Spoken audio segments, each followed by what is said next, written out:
Salut, bienvenue dans l'appartement 9B. Si vous ne connaissez pas, je suis Floriane. Et je suis Julia. Et on poste des vidéos tous les lundis à 17 h sur la décoration et l'aménagement d'intérieur. D'ailleurs, si vous avez un projet, nous vous invitons à télécharger notre workbook gratuit 5 jours pour transformer votre intérieur.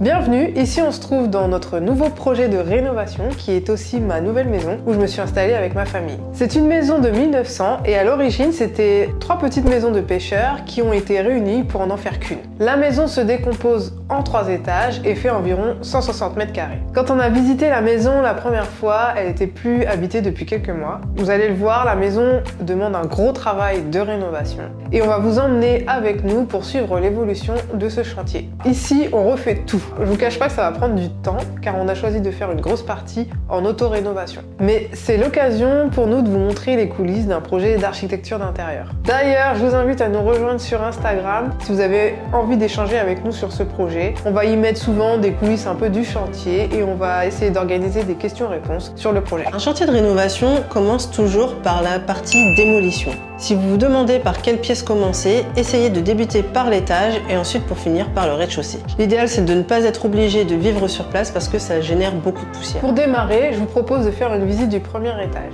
car c'est la partie que nous allons rénover en premier. À l'origine, au premier étage, il existait 4 chambres. Ici on se situe à l'entrée de l'escalier et on a les toilettes qui sont ouvertes sur le palier. Alors ici on va garder un WC mais les fermer bien évidemment et se servir d'une partie du palier pour créer un dressing. Dans une rénovation où il faut entièrement repenser l'espace, essayez de vous détacher complètement de l'existant et de ce qu'avaient fait les anciens propriétaires.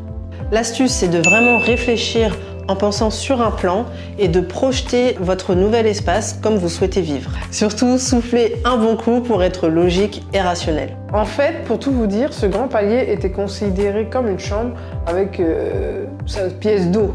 Ici, on est exposé nord et l'idée c'est de fermer cette pièce pour créer une grande salle de bain familiale. Cela va nous permettre d'avoir une salle de bain qui bénéficiera de la lumière naturelle. On va la réaliser de façon à ce qu'on puisse y retrouver une douche et une baignoire sans pour autant manger l'espace. Et à l'origine, il n'y avait pas vraiment de pièce d'eau à l'étage. Sur cet espace tout ouvert, on a environ 19 mètres carrés.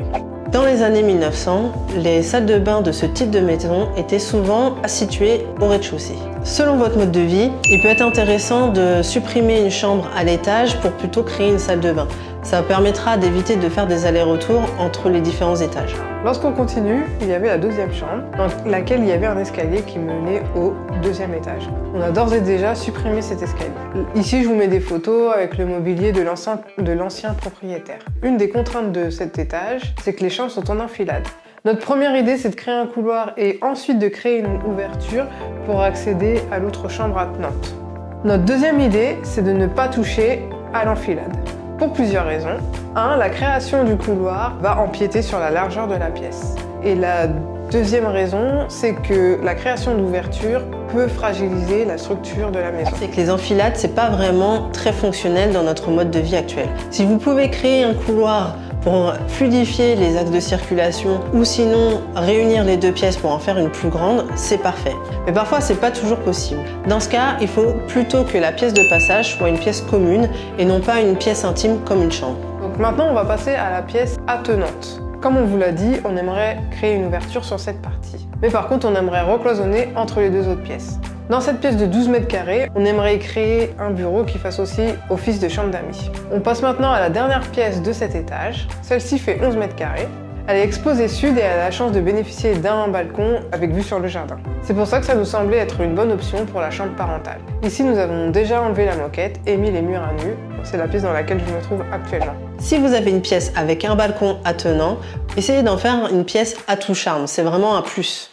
Vous l'aurez compris, dans ce projet, il y a une grosse partie gros œuvre avec la création de nouvelles ouvertures. Il faut également monter des cloisons, rénover les murs, réaliser la plomberie pour la création de la salle de bain et également la rénovation de l'électricité. Et dans un second temps, on va travailler sur tout ce qui est décoration avec la création d'un univers pour chaque pièce et ainsi que la création de rangements. Si ce projet vous a plu, n'hésitez pas à liker et à partager cette vidéo. Également, suivez-nous sur Instagram où on va partager plein de tips, la progression de ce chantier, plus au fur et à mesure que ce qu'on fera sur YouTube. D'ailleurs, quelquefois, on vous fera participer pour les choix peut-être des matériaux, des choses comme ça. Donc, c'est sur Instagram que ça se passe. Et on se retrouve très bientôt pour une nouvelle vidéo de déco. Bye!